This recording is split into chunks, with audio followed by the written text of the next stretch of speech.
Good evening.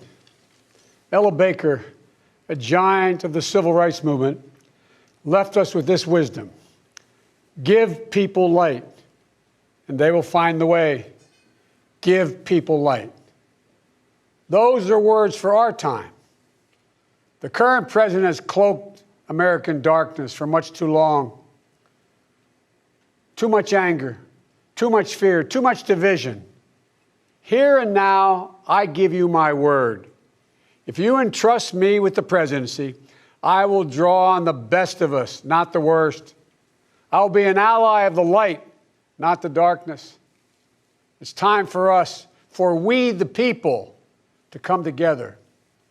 And make no mistake, united we can and will overcome this season of darkness in America. We'll choose hope over fear, facts over fiction, fairness over privilege. I'm a proud Democrat, and I'll be proud to carry the banner of our party into the general election. So it's with great honor and humility I accept this nomination for President of the United States of America. But while I'll be a Democratic candidate, I will be an American president. I'll work hard for those who didn't support me, as hard for them as I did for those who did vote for me. That's the job of a president, to represent all of us, not just our base or our party. This is not a partisan moment. This must be an American moment. It's a moment that calls for hope and light and love, hope for our future, light to see our way forward, and love for one another. America isn't just a collection of clashing interests of red states or blue states. We're so much bigger than that. We're so much better than that. You know, nearly a century ago, Franklin Roosevelt pledged a New Deal in a time of massive unemployment, uncertainty, and fear. Stricken by a disease, stricken by a virus, FDR insisted that he would recover and prevail, and he believed America could as well. And he did, and we can as well. This campaign isn't just about winning votes. It's about winning the heart and, yes, the soul of America. Winning it for the generous among us, not the selfish. Winning it for workers who keep this country going, not just the privileged few at the top. Winning it for those communities who have known the injustice of a knee on the neck. For all the young people who have known only America being rising inequity and shrinking opportunity, they deserve the experience of America's promise. They deserve to experience it in full. You know, no generation ever knows what history will ask of it. All we can ever know is whether we're ready when that moment arrives. And now history has delivered us to one of the most difficult moments America's ever faced. Four historic crises, all at the same time. A perfect storm. The worst pandemic in over 100 years. The worst economic crisis since the Great Depression. The most compelling call for racial justice since the 60s. And the undeniable realities and just the accelerating threats of climate change. So the question for us is simple. Are we ready? I believe we are. We must be. You know, all elections are important. But we know in our bones this one is more consequential. As many have said, America is at an inflection point. A time of real peril, but also of extraordinary possibilities. We can choose a path of becoming angrier, less hopeful, more divided, a path of shadow and suspicion, or we can choose a different path and together take this chance to heal, to reform, to unite, a path of hope and light. This is a life-changing election. This will determine what America is going to look like for a long, long time. Character is on the ballot. Compassion is on the ballot. Decency, science, democracy, they're all on the ballot. Who we are as a nation, what we stand for, and most importantly, who we want to be, that's all on the ballot. And the choice could not be more clear. No rhetoric is needed. Just judge this president on the facts. 5 million Americans infected by COVID-19. More than 170,000 Americans have died. By far the worst performance of any nation on earth. More than 50 million people have filed for unemployment this year. More than 10 million people are going to lose their health insurance this year. Nearly 1 in 6 small businesses have closed this year. And this president, if he's reelected, you know what will happen. Cases and deaths will remain far too high. More mom and pop businesses will close their doors, and this time for good. Working families will struggle to get by. And yet the wealthiest 1% will get tens of billions of dollars in new tax breaks. And the assault on the Affordable Care Act will continue until it's destroyed, taking insurance away from more than 20 million people, including more than 15 million people on Medicaid, and getting rid of the protections that President Obama worked so hard to get passed for people who have 100 million more people who have pre-existing conditions. And speaking of President Obama, a man I was honored to serve alongside for 8 years as vice president, let me take this moment to say something we don't say nearly enough. Thank you, Mr. President. You were a great president, a president our children could and did look up to. No one's going to say that about the current occupant of the White House. What we know about this president is if he's given 4 more years, he'll be what he's been for the last 4 years. A president who takes no responsibility, refuses to lead, blames others, cozies up to dictators, and fans the flames of hate and division. He'll wake up every day believing the job is all about him, never about you. Is that the American you want for you, your family, your children?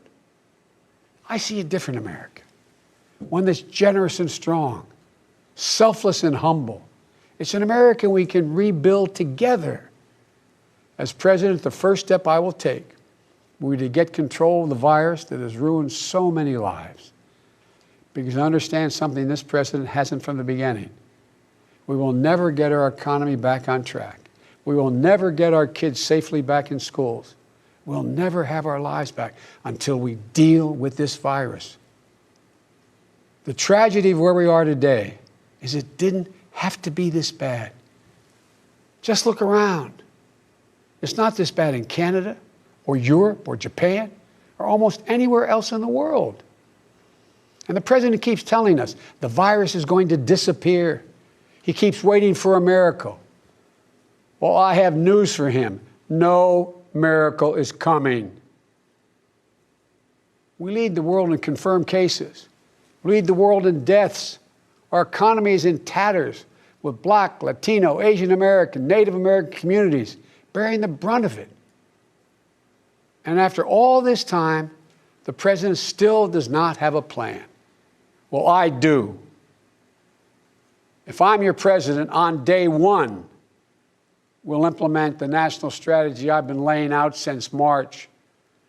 We'll develop and deploy rapid tests with results available immediately. We'll make the medical supplies and protective equipment that our country needs. And we'll make them here in America, so we will never again be at the mercy of China or other foreign countries in order to protect our own people. We'll make sure our schools have the resources they need to be open, safe, and effective. We'll put politics aside. We'll take the muzzle off our experts so the public gets the information they need and deserve. Honest, unvarnished truth. They can handle it. We'll have a national mandate to wear masks, not as a burden, but as a patriotic duty to protect one another. In short, we'll do what we should have done from the very beginning. Our current president has failed in his most basic duty to the nation. He's failed to protect us. He's failed to protect America. And my fellow Americans, that is unforgivable. As president, I'll make you a promise. I'll protect America. I will defend us from every attack, seen and unseen, always, without exception, every time. Look, I understand. I understand how hard it is to have any hope right now. On this summer night, let me take a moment to speak to those of you who have lost the most. I have some idea how it feels to lose someone you love. I know that deep black hole that opens up in the middle of your chest and you feel like you're being sucked into it. I know how mean and cruel and unfair life can be sometimes. But I've learned two things. First, your loved one may have left this earth, but they'll never leave your heart. They'll always be with you. You'll always hear them. And second, I found the best way through pain and loss and grief is to find purpose. As God's children, each of us have a purpose in our lives.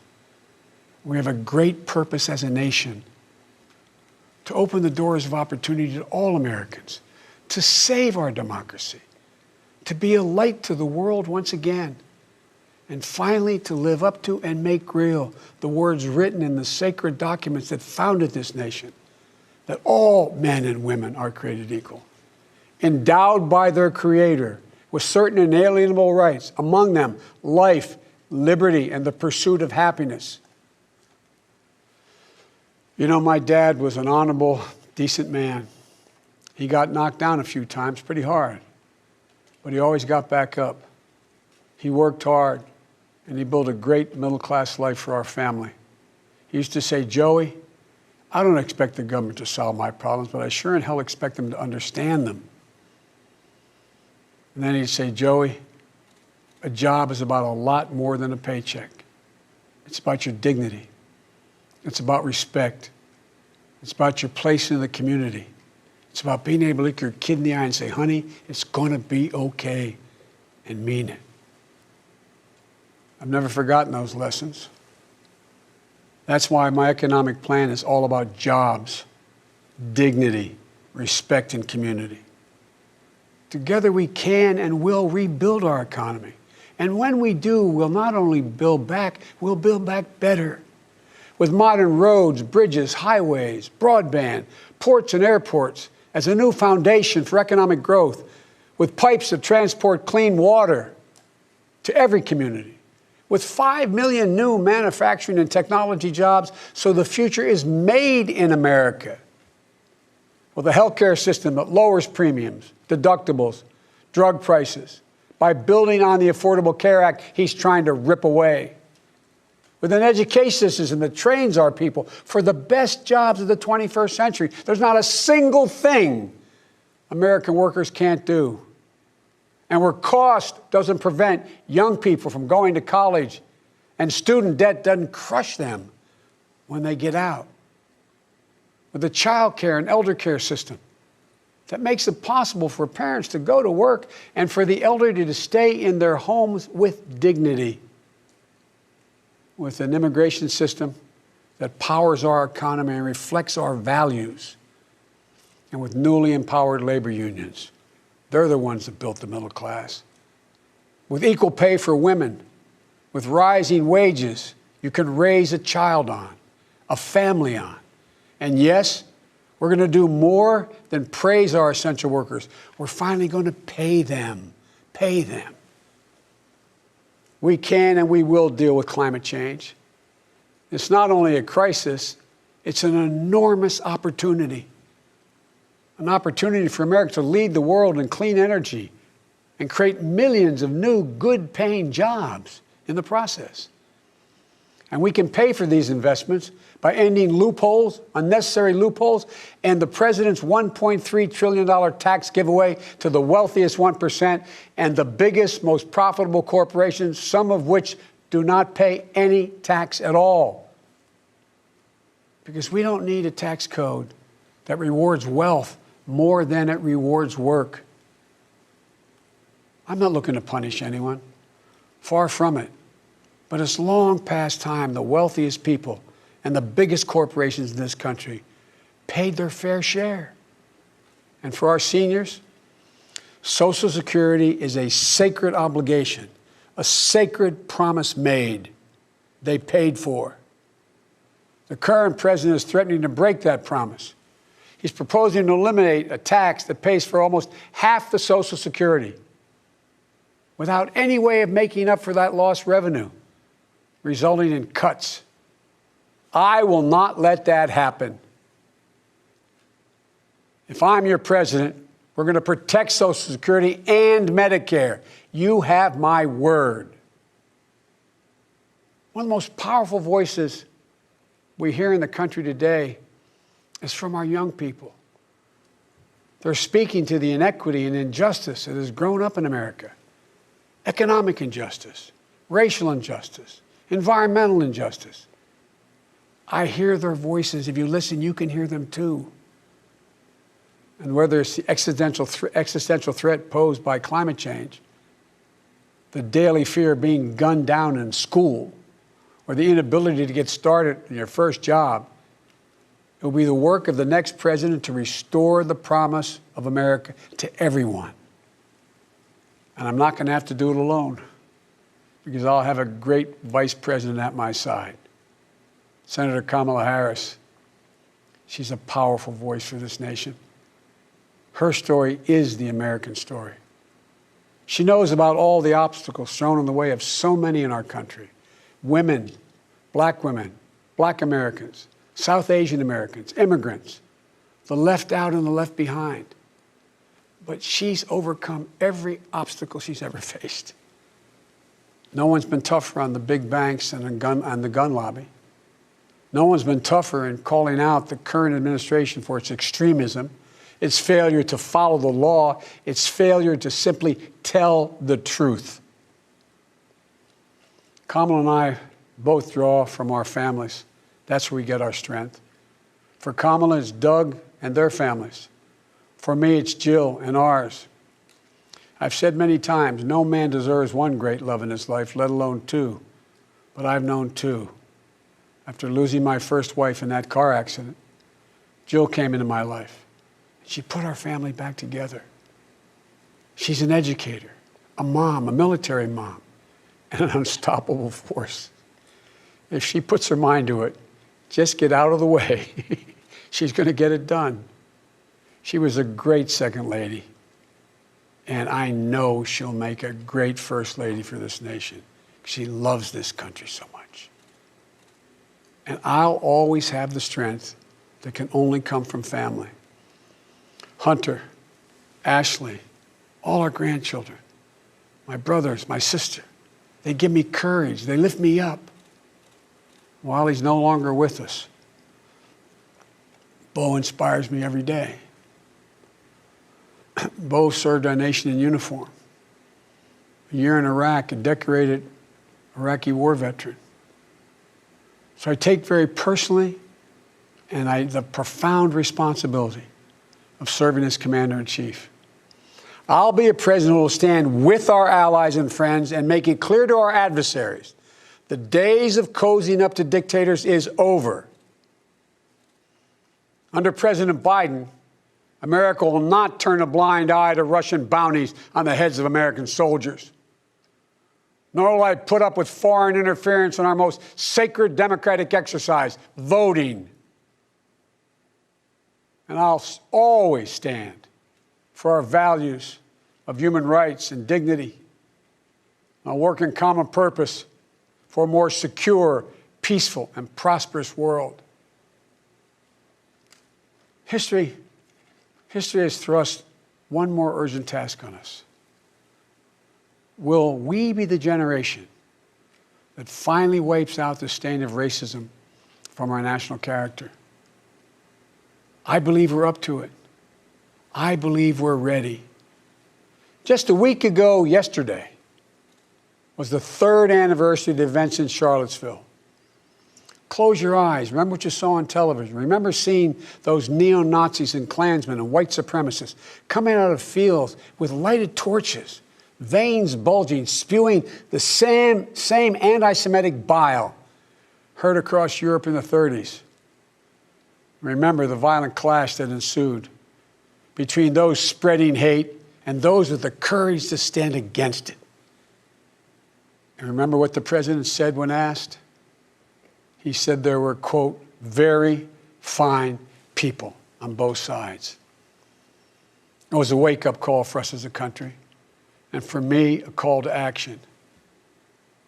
At that moment, I knew I'd have to run, because my father taught us that silence was complicity, and I could never remain silent or complicit. At the time, I said we were in the battle for the soul of this nation, and we are. You know, one of the most important conversations I've had this entire campaign, it was with someone who was much too young to vote. I met with 6-year-old Gianna Floyd the day before her daddy, George Floyd, was laid to rest. She's an incredibly brave little girl. And I'll never forget it. When I leaned down to speak to her, she looked in my eyes and she said, and I quote, "Daddy changed the world. Daddy changed the world." Her words burrowed deep into my heart. Maybe George Floyd's murder was a breaking point. Maybe John Lewis is passing the inspiration.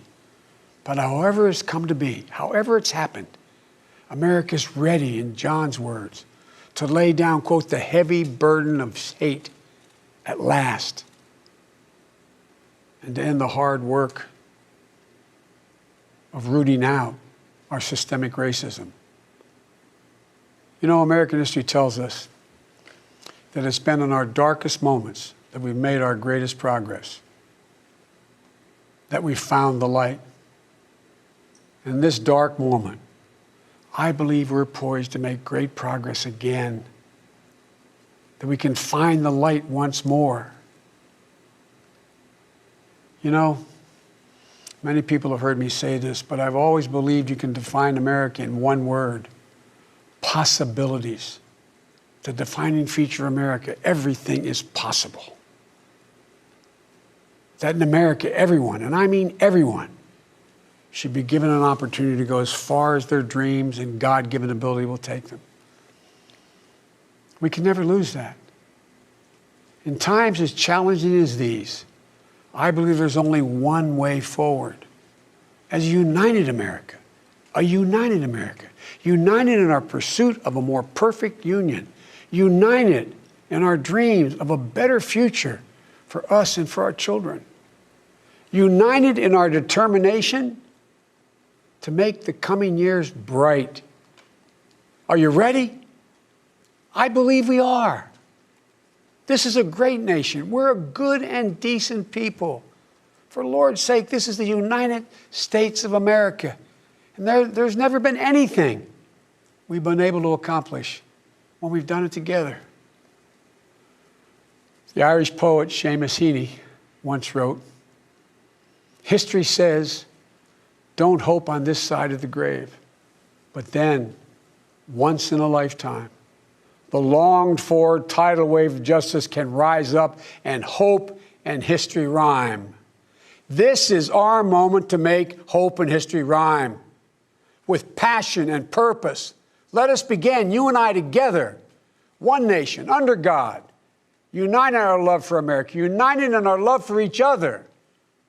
For love is more powerful than hate, hope is more powerful than fear, and light is more powerful than dark. This is our moment. This is our mission. May history be able to say that the end of this chapter of American darkness began here tonight, as love and hope and light join in the battle for the soul of the nation. And this is a battle we will win, and we'll do it together. I promise you. Thank you, and may God bless you, and may God protect our troops.